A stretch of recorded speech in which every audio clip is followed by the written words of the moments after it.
जी नमस्कार दोस्तों, आप सभी का आपके अपने परिवार आईडी एग्जाम में स्वागत है। तो कैसे हैं आप सभी के सभी। उम्मीद करते हैं कि आप सभी अच्छे होंगे और आपकी तैयारी भी अच्छी चल रही होगी। तो दोस्तों, जैसा कि आपको पता है कि डेली शाम को आपकी आर के समान अध्ययन की क्लास होती है और आज आपका प्रैक्टिस सेट नंबर 9 है। इसी के मोस्ट 50 क्वेश्चनों को हम कवर करेंगे, जो कि सारे के सारे क्वेश्चन प्रीवियस ईयर के पूछे हुए क्वेश्चन हैं। तो आप सभी जल्दी से लाइव जुड़ जाएं और क्लास को शेयर कर दें ताकि और भी लोग जुड़ सकें। और चैनल पे नए हैं तो चैनल को सब्सक्राइब कर बेल आइकन को भी दबा दें ताकि आगे आने वाले क्लासेस के अपडेट आप तक पहुंचते रहें। चलिए दोस्तों, क्लास को कंटिन्यू करते हैं। तो आज का पहला क्वेश्चन कह रहा है दोस्तों, अलीपुर सेंट्रल जेल स्थित है। तो बताएं भैया, अलीपुर सेंट्रल जेल कहाँ पर स्थित है। तो राइट आंसर बनेगा ऑप्शन नंबर बी, कोलकाता में स्थित है। ठीक है दोस्तों, और साथ ही बता दें इस सेंट्रल जेल को प्रेसिडेंसी करेक्शन होम के रूप में भी जाना जाता है, तो याद रखिएगा। अगला क्वेश्चन कह रहा है ऑपरेशन पोलो जुड़ा है। तो बताएं भैया, ऑपरेशन पोलो किससे जुड़ा हुआ है। तो इन चारों में से राइट आंसर हो जाएगा हैदराबाद राज्य में सैनिक कार्यवाही से ऑपरेशन पोलो जुड़ा हुआ है। तो right answer option number D correct हो जाएगा। और साथ ही बता दें, हैदराबाद रियासत में सैनिक कार्यवाही के दौरान ऑपरेशन पोलो चलाया गया था। यह ऑपरेशन 18 सितंबर 1948 के मध्य चलाया गया था। कब भैया? 18 सितंबर 1948 के मध्य चलाया गया था। ठीक है दोस्तों, हैदराबाद में, जो कि आइए बढ़ते हैं अगले क्वेश्चन की तरफ। नेक्स्ट क्वेश्चन कह रहा है निम्नलिखित में से कौन सा सही सुमेलित नहीं है। तो एक तरफ संगठन दिया है और दूसरी तरफ उससे संबंधित व्यक्ति दिए हैं। तो इन चारों में से राइट आंसर हो जाएगा ऑप्शन नंबर बी, बहिष्कृत हितकारिणी ज्योतिबा फूले। यही जो है गलत दिया हुआ है, जबकि बहिष्कृत हितकारिणी सभा की स्थापना बाबा भीमराव रामजी अंबेडकर द्वारा किया गया था। तो याद रखिएगा भैया, बहिष्कृत हितकारिणी सभा का जो है आयोजन बाबा साहब भीमराव रामजी अंबेडकर द्वारा किया गया था, ना कि ज्योतिबा फूले द्वारा। तो यही गलत दिया हुआ था और इस प्रश्न का आंसर भी यही होगा। ठीक है दोस्तों, नेक्स्ट क्वेश्चन है निम्नलिखित में से कौन सा युग्म सुमेलित नहीं है। तो इन चारों में से जो सही सुमेलित नहीं है उसको आपको बताना है। तो राइट आंसर हो जाएगा ऑप्शन नंबर सी, जनता की योजना विनोबा भावे। यही जो है सही सुमेलित नहीं है। बात करें दोस्तों जनता की योजना की, तो इसको जो है एम.एन. राय द्वारा तैयार किया गया था, ना कि विनोबा भावे द्वारा। तो याद रखिएगा। चलिए देख लेते हैं अगले क्वेश्चन को। नेक्स्ट क्वेश्चन है एम्पीरियल गजेटियर के संलग्नकर्ता कौन है। तो बताएं भैया, इन चारों में से राइट आंसर कौन सा बनेगा। तो यहाँ से आपका राइट आंसर हो जाएगा option number B, William Wilson Hunter के द्वारा जो है एम्पीरियल गजेटियर तैयार किया गया था। ठीक है दोस्तों,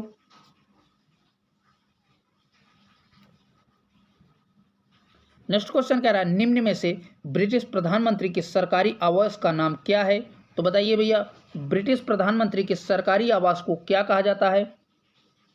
तो राइट आंसर बनेगा option number C, 10 Downing Street कहा जाता है, जो कि लंदन में स्थित है। ठीक है दोस्तों, याद रखिएगा। आइए बढ़ते हैं नेक्स्ट क्वेश्चन की तरफ। अगला क्वेश्चन कह रहा है संयुक्त राज्य अमेरिका के प्रथम राष्ट्रपति थे। मोस्ट इंपॉर्टेंट क्वेश्चन है दोस्तों।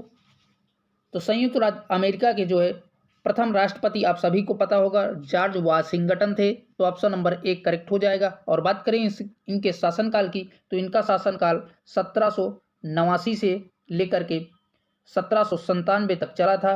कब तक भैया? 1789 से 1797 ईस्वी तक चला था। ठीक है दोस्तों, बढ़ते हैं अगले क्वेश्चन की तरफ।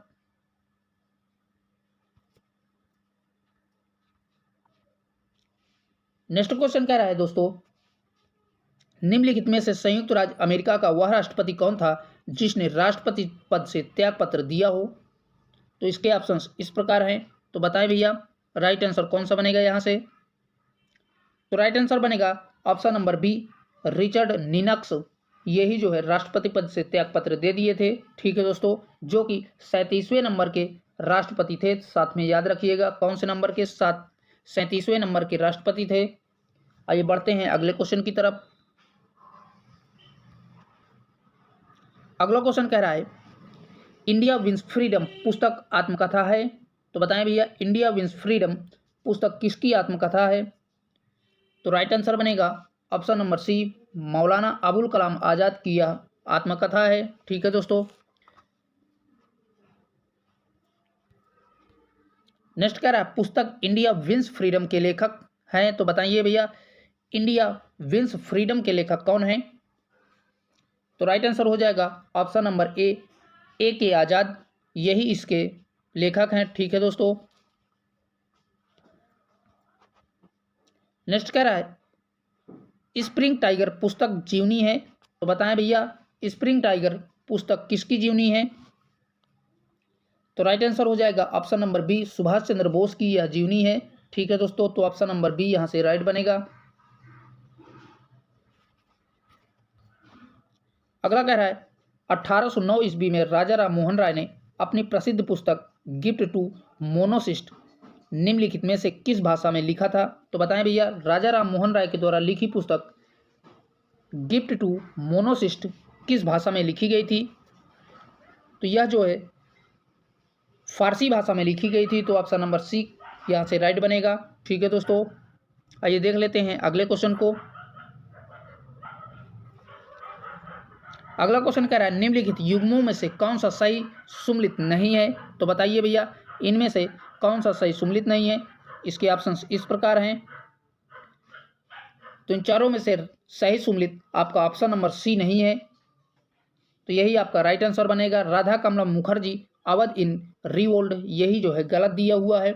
जबकि अवध इन रिवोल्ड पुस्तक के लेखक रुद्रा घोष मुखर्जी हैं। ठीक है दोस्तों, याद रखिएगा कौन है इसके, राधा कमला मुखर्जी, ये आपका गलत दिया हुआ था। जबकि अवध इन रिवोल्ड पुस्तक के लेखक रुद्रा गासु मुखर्जी हैं। तो याद रखिएगा। आइए बढ़ते हैं अगले क्वेश्चन की तरफ। अगला क्वेश्चन कह रहा है निम्नलिखित युग्मों में से कौन सा सही सुम्मिलित नहीं है? तो एक तरफ आपका संपादक दिया हुआ है और दूसरी तरफ उनसे संबंधित अखबार या पत्रिका दी हुई है। तो पहला कह रहा है अरविंद घोष, तो अरविंद घोष जो है वंदे मातरम, ये आपका सही है। दूसरा कह रहा है गोपाल कृष्ण गोखले सत्याग्रह, ये जो है गलत दिया है। गोपाल कृष्ण गोखले की पुस्तक सत्याग्रह नहीं है, जबकि यह पुस्तक जो है विनोबा भावे द्वारा लिखी गई है। ठीक है दोस्तों, याद रखिएगा सत्याग्रह पुस्तक विनोबा भावे द्वारा लिखी गई है। आइए बढ़ते हैं अगले क्वेश्चन की तरफ। नेक्स्ट कह रहा है प्रसिद्ध पुस्तक दास कैपिटल लिखी गई है। तो बताएं भैया, दास कैपिटल किसके द्वारा लिखी गई है? तो राइट आंसर बनेगा option number B, Karl Marx द्वारा लिखी गई है। तो ऑप्शन नंबर बी करेक्ट हो जाएगा, जो कि 1867 ईस्वी में लिखी गई थी। ठीक है दोस्तों, तो इसका सन भी याद रखिएगा।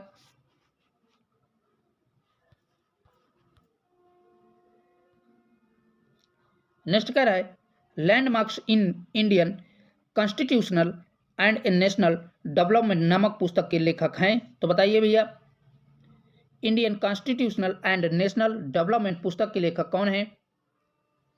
तो इन चारों में से राइट आंसर बनेगा ऑप्शन नंबर बी, गुरुमुख निहाल सिंह, यही जो है इस पुस्तक के लेखक हैं। ठीक है दोस्तों, आज की क्लास ही पूरी की पूरी इंपॉर्टेंट है दोस्तों।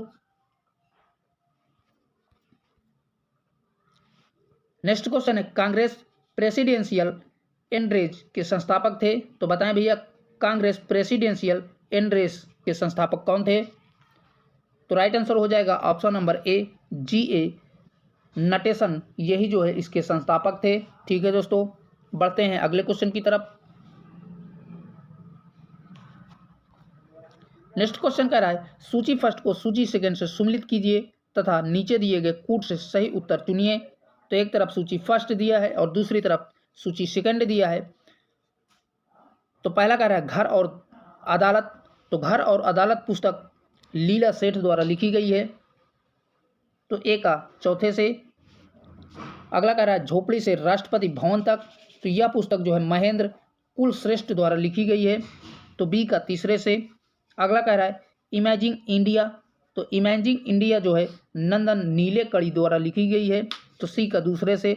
और लास्ट कह रहा है जर्नी थ्रू बाबूडम एंड नेतालैंड, ये जो है पुस्तक TSR सुब्रमण्यम द्वारा लिखी गई है। ठीक है दोस्तों, तो इस प्रकार से इसका मिलान हो जाएगा। तो कूट के माध्यम से देखेंगे राइट आंसर कौन सा बनेगा। तो यहाँ से आपका ऑप्शन नंबर बी करेक्ट हो जाएगा। ठीक है दोस्तों,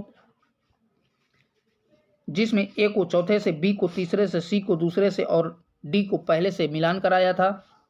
आइए बढ़ते हैं अगले क्वेश्चन की तरफ। क्वेश्चन कह रहा है लखनऊ बॉय पुस्तक किसके द्वारा लिखी गई है, तो बताएं भैया लखनऊ बॉय पुस्तक किसके द्वारा लिखी गई है। तो यह पुस्तक जो है विनोद मेहता द्वारा लिखी गई है, तो ऑप्शन नंबर सी करेक्ट बनेगा। ठीक है दोस्तों, आइए देख लेते हैं अगले क्वेश्चन को। अगला क्वेश्चन कह रहा है India from Curzon to Nehru and after का लेखक कौन है, तो बताएं भैया India from Curzon to Nehru and after के लेखक कौन है। तो इसके लेखक दुर्गादास हैं, तो ऑप्शन नंबर ए करेक्ट बनेगा। ठीक है दोस्तों, आइए देख लेते हैं नेक्स्ट क्वेश्चन को। क्वेश्चन कह रहा है दी प्राउडेस्ट डे नामक पुस्तक की कहानी का संबंध है, तो बताएं भैया इन चारों में से राइट आंसर कौन सा बनेगा। तो यहाँ से राइट आंसर हो जाएगा ऑप्शन नंबर बी, भारत की स्वतंत्रता से यह पुस्तक संबंधित है। ठीक है दोस्तों, इसकी कहानी पूरी भारत की स्वतंत्रता से जो है संबंधित रखती है, तो ऑप्शन नंबर बी यहाँ से राइट हो जाएगा।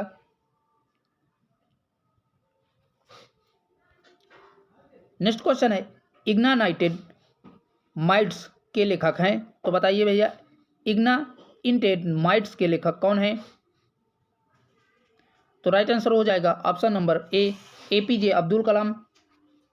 ठीक है दोस्तों, इस पुस्तक के लेखक हैं। और बात करें APJ अब्दुल कलाम की, तो इन्हें मिसाइल मैन के नाम से भी जाना जाता है। ठीक है दोस्तों,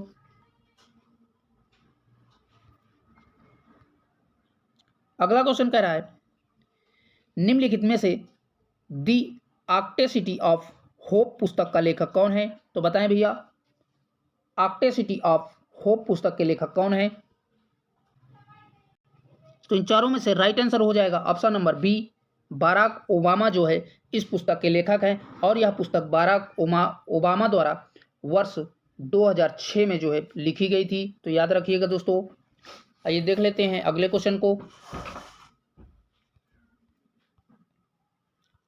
क्वेश्चन कह रहा है पॉलिटिक्स इन इंडिया पुस्तक के रचयिता हैं, तो बताइए भैया पॉलिटिक्स इन इंडिया पुस्तक के लेखक कौन है। तो राइट आंसर बनेगा option number B, Rajni Kothari, यही जो है पॉलिटिक्स इन इंडिया पुस्तक के लेखक हैं, तो ऑप्शन नंबर बी यहां से राइट हो जाएगा। आइए देख लेते हैं नेक्स्ट क्वेश्चन को।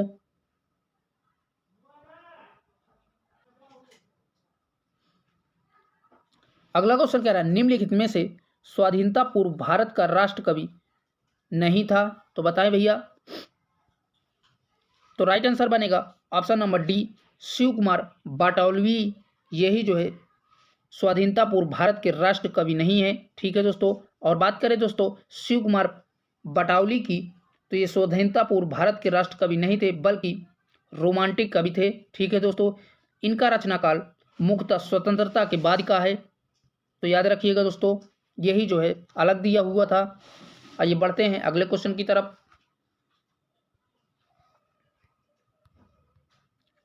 क्वेश्चन कह रहा है डेथ इन बनारस पुस्तक के लेखक कौन है, तो बताइए भैया मोस्ट इंपॉर्टेंट पुस्तक है। तो डेथ इन बनारस पुस्तक के लेखक जोनाथन पैरी हैं। ठीक है दोस्तों, ऑप्शन नंबर बी यहां से राइट हो जाएगा। कौन भैया, जोनाथन पैरी। अगला क्वेश्चन कह रहा है संस्कृत के 4 अध्याय पुस्तक के लेखक कौन है, तो बताइए भैया संस्कृत के 4 अध्याय पुस्तक के लेखक कौन है। तो राइट आंसर बनेगा रामधारी सिंह दिनकर, संस्कृत के 4 अध्याय पुस्तक के लेखक हैं, तो ऑप्शन नंबर बी यहां से राइट हो जाएगा। आइए बढ़ते हैं नेक्स्ट क्वेश्चन की तरफ। अगला क्वेश्चन कह रहा है ब्रिटिश उपनिवेशवाद के विरुद्ध भोजपुरी में लोकप्रिय कविता फिरंगिया लिखने वाले कवि का क्या नाम था। तो फिरंगिया लिखने वाले कवि का नाम मनोरंजन था। तो ऑप्शन नंबर ए करेक्ट हो जाएगा। ठीक है दोस्तों, और बता दें फिरंगिया जो है कविता भारत में प्रतिबंध लगा दिया गया था। ठीक है दोस्तों, तो कभी कभी पूछ लेता है कौन सी भोजपुरी कविता को जो है भारत में प्रतिबंध लगा दिया गया था, तो यही आपकी फिरंगिया है। ठीक है दोस्तों, चलिए देख लेते हैं अगले क्वेश्चन को।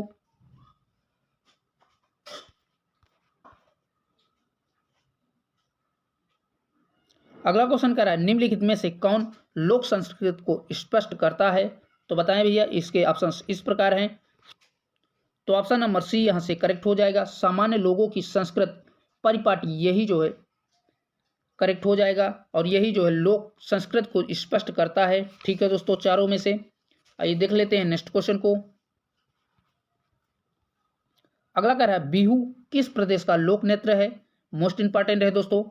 तो बताएं भैया बिहू जो है किस प्रदेश का लोक नृत्य है, तो आप सभी को पता होगा कि ये जो है असम का लोक नृत्य है, मोस्ट इंपॉर्टेंट है, याद रखिएगा, कई एग्जामों में पूछा हुआ क्वेश्चन है। आइए बढ़ते हैं अगले क्वेश्चन की तरफ। अगला क्वेश्चन कह रहा है पोंगल किस राज्य का त्योहार है, तो बताएं भैया पोंगल जो है किस राज्य का त्योहार है, तो यह जो है तमिलनाडु का त्योहार है। ठीक है दोस्तों, तो ऑप्शन नंबर बी यहाँ से राइट हो जाएगा। और बता दें पोंगल त्योहार फसल कटाई से संबंधित है, यह मकर संक्रांति के दिन तमिलनाडु में मनाया जाता है। तो याद रखिएगा, कभी कभी पूछ लेता है कि तमिलनाडु का फसल कटाई से संबंधित त्योहार कौन सा है, तो यही आपका पोंगल जो कि मकर संक्रांति के दिन मनाया जाता है। तो याद रखिएगा दोस्तों। अगला क्वेश्चन कह रहा है लोसांग एक उत्सव है जो मनाया जाता है, तो बताएं भैया लोसांग कहाँ पर मनाया जाता है।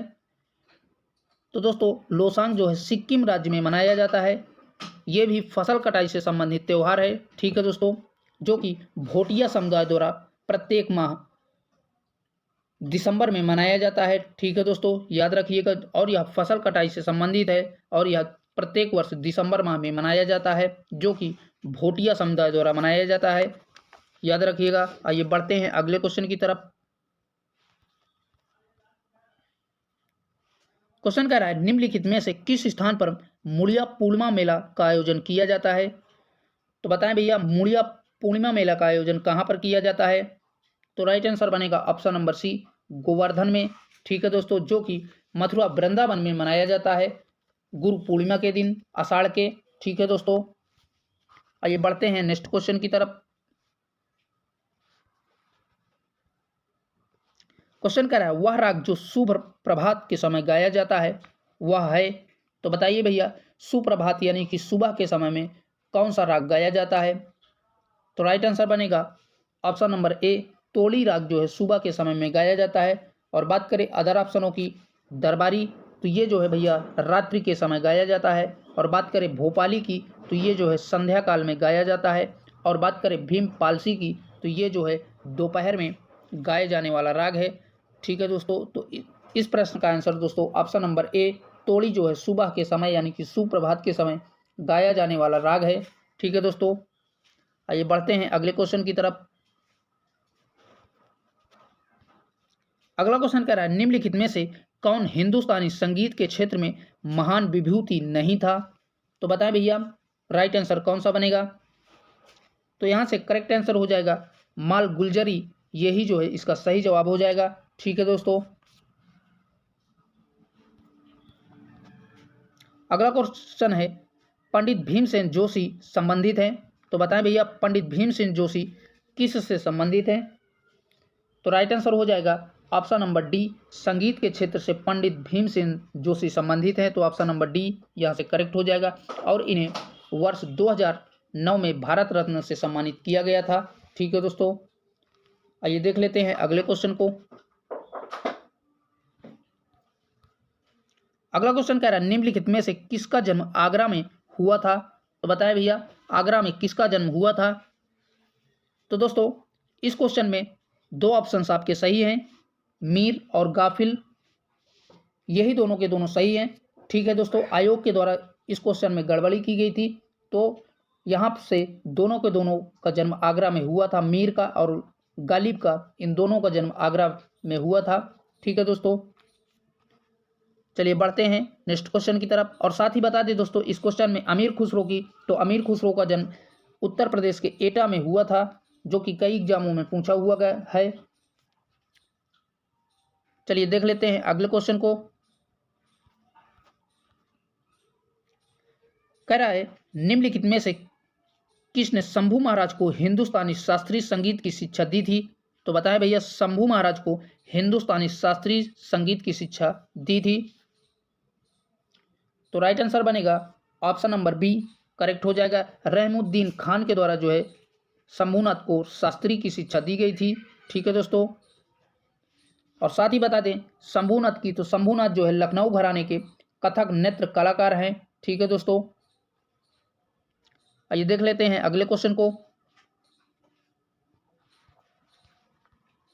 क्वेश्चन कह रहा है सूची फर्स्ट को सूची सेकेंड से सम्मिलित कीजिए तथा सूचियों के नीचे दिए गए कूट से की सहायता से सही उत्तर का चयन करें। तो एक तरफ सूची फर्स्ट है, एक तरफ सूची सेकेंड है।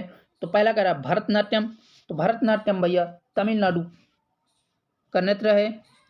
अगला कह रहा है कथक, तो कथक भैया उत्तर प्रदेश का शास्त्रीय नृत्य है। अगला कह रहा है कुचिपुड़ी, तो कुचिपुड़ी आंध्र प्रदेश का है। और लास्ट कह रहा है मोहिनी अट्टम, तो ये जो है केरल का नृत्य है। मोस्ट इंपॉर्टेंट क्वेश्चन है दोस्तों। तो इस प्रकार से इसका मिलान हो जाएगा। ठीक है दोस्तों, तो कूट के माध्यम से देखेंगे राइट आंसर कौन सा बनेगा। तो यहां से आपका ऑप्शन नंबर बी करेक्ट हो जाएगा, जिसमें ए को पहले से, बी को चौथे से, सी को तीसरे से और डी को दूसरे से मिलान कराया था। ठीक है दोस्तों, बढ़ते हैं अगले क्वेश्चन की तरफ। अगला क्वेश्चन कह रहा है इंद्राणी रहमान का संबंध किस शास्त्रीय नृत्य कला शैली से है? तो बताएं भैया। तो इनका संबंध दोस्तों भरतनाट्यम से है। तो ऑप्शन नंबर बी यहां से करेक्ट हो जाएगा। आइए देखते हैं नेक्स्ट क्वेश्चन को। क्वेश्चन कह रहा है सूची फर्स्ट को सूची सेकंड से सम्मिलित कीजिए तथा नीचे दिए गए कूट से सही उत्तर चुनिए। तो एक तरफ सूची फर्स्ट में क्षेत्र दिया है और दूसरी तरफ सूची सेकंड में उससे संबंधित कलाकार दिए हुए हैं। तो पहला कह रहा है ख्याल, तो ख्याल का संबंध जो सूरज खां से हो जाएगा। तो ए का पहले से। दूसरा कह रहा है पखवाज, तो पखवाज का संबंध पंडित अयोध्या प्रसाद से हो जाएगा। अगला कह रहा है वीणा वादन, तो वीणा वादन का संबंध सादिक अली खां से हो जाएगा। और लास्ट कह रहा है तबला, तो तबला का संबंध बीरू मिश्रा से हो जाएगा। तो इस प्रकार से इसका मिलान हो जाएगा दोस्तों। तो कूट के माध्यम से देखेंगे राइट आंसर कौन सा बनेगा। तो यहाँ से ऑप्शन नंबर सी करेक्ट हो जाएगा, जिसमें ए को पहले से, बी को तीसरे से और सी को दूसरे से तथा डी को चौथे से मिलान कराया था। आइए देख लेते हैं नेक्स्ट क्वेश्चन को। अगला क्वेश्चन कह रहा है निम्न में से कौन सही रूप से सम्मिलित नहीं है? तो बताइए भैया इनमें से सही सम्मिलित कौन सा नहीं है? तो इन चारों में से राइट आंसर हो जाएगा option number D, Amjad Ali Khan. यही जो है सही सम्मिलित नहीं है। पखवाज, अमजद अली खान पखवाज, यही आपका गलत दिया है, जबकि अमजद अली खान एक प्रसिद्ध सरोद वादक थे। ठीक है दोस्तों, याद रखिएगा। चलिए देखते हैं अगले क्वेश्चन को। क्वेश्चन कह रहा है किस वर्ष भारतीय नाटक अकादमी की स्थापना हुई थी? तो बताएं भैया। तो राइट आंसर बनेगा अगस्त 1975 में भारतीय नाटक अकादमी की स्थापना की गई थी। तो ऑप्शन नंबर ए यहां से राइट हो जाएगा। और बता दें 1975 में संस्कृत विभाग उत्तर प्रदेश सरकार द्वारा इसकी स्थापना की गई थी और इस संस्था का नाम बदल के वर्ष 1981 में भारतीय एकेडमी ऑफ ड्रामेटिक आर्ट्स कर दिया गया था। तो याद रखिएगा दोस्तों। चलिए देखते हैं अगले क्वेश्चन को। क्वेश्चन कह रहा है निम्न में से किस नगर में राजकीय ललित कला अकादमी उत्तर प्रदेश में अवस्थित है? तो बताइए भैया ललित कला अकादमी उत्तर प्रदेश में किस स्थान पर स्थित है? मोस्ट इंपॉर्टेंट क्वेश्चन है दोस्तों। बताएं भैया ललित कला अकादमी। तो यह भैया लखनऊ में स्थित है, जो कि इसकी स्थापना 1954 ईस्वी में की गई थी। तो याद रखिएगा दोस्तों, इसकी स्थापना कब की गई थी? 1954 में, और यह लखनऊ में स्थित है। आइए बढ़ते हैं अगले क्वेश्चन की तरफ। अगला क्वेश्चन कह रहा है सूची फर्स्ट को सूची सेकंड से सम्मिलित कीजिए तथा सूचियों के नीचे दिए गए कूट से सही उत्तर चुनिए। तो एक तरफ संगठन दिया है और दूसरी तरफ उससे संबंधित वर्ष दिए गए हैं। तो पहला कह रहा है भैया ललित कला अकादमी, तो अभी थोड़ी देर पहले ही हमने बताया ललित कला अकादमी के बारे में। तो ये जो है 1954 में इसकी स्थापना हुई है। अगला कह रहा है संगीत नाटक अकादमी, तो संगीत नाटक अकादमी की जो है स्थापना 1952 में हुई है। और लास्ट कह रहा है राष्ट्रीय नाट्य विद्यालय, तो इसकी स्थापना 1959 में हुई है। और लास्ट कह रहा है संस्कृत संसाधन एवं प्रशिक्षण केंद्र, तो इसकी स्थापना 1979 में हुई है। तो इस प्रकार का इससे मिलान हो जाएगा। ठीक है दोस्तों, तो कूट के माध्यम से देखेंगे राइट आंसर कौन सा बनेगा। तो राइट आंसर हो जाएगा ऑप्शन नंबर ए, जिसमें ए को पहले से, बी को दूसरे से, सी को तीसरे से और डी को चौथे से मिलान कराया था। आइए देख लेते हैं अगले क्वेश्चन को। क्वेश्चन कह रहा है निम्नलिखित में से सबसे प्राचीन वाद्य यंत्र कौन सा है। तो बताएं भैया सबसे प्राचीन वाद्य यंत्र कौन सा है। तो आप सभी को पता होगा कि सबसे प्राचीन वाद्य यंत्र वीणा है। तो ऑप्शन नंबर बी यहाँ से राइट हो जाएगा। और बात करें दोस्तों, इसका जो है प्रमाण वैदिक साहित्य में मिलता है। ठीक है दोस्तों, इसलिए ये सबसे प्राचीन वाद्य यंत्र है। आइए देखते हैं अगले क्वेश्चन को। अगला क्वेश्चन है निम्नलिखित में से किस स्थान को सितार और सुरबहार संगीत के इमदाद खानी घराना के लिए जाना जाता है। तो बताइए भैया। तो राइट आंसर बनेगा इटावा को जाना जाता है। ठीक है दोस्तों, आइए देख लेते हैं अगले क्वेश्चन को। अगला क्वेश्चन है मेघालय का लोक नृत्य है। तो बताइए भैया मेघालय का लोक नृत्य कौन सा है। तो राइट आंसर हो जाएगा ऑप्शन नंबर बी लोहो, यही जो है मेघालय का लोक नृत्य है। और बात करें अदर ऑप्शनों की, नाटी, तो नाटी जो है भैया हिमाचल प्रदेश का लोक नृत्य है। और बात करें बम्बू नृत्य की, तो ये जो है मिजोरम राज्य में का लोक नृत्य है। तो याद रखिएगा। और इस प्रश्न का आंसर ऑप्शन नंबर बी लोहो मेघालय का जो है लोक नृत्य है। तो दोस्तों आज के लिए इतना ही। यहीं तक आपके मोस्ट 50 क्वेश्चन थे जिनको हमने आपके साथ कवर किया। वीडियो को ज़्यादा से ज़्यादा अपने दोस्तों में शेयर करें और चैनल को अभी तक आप लोगों ने भैया सब्सक्राइब नहीं किया है तो प्लीज़ उसे भी सब्सक्राइब कर लें। फिर मिलेंगे एक नए प्रैक्टिस सेट के साथ, तब तक के लिए बाय बाय, टेक केयर, जय हिंद।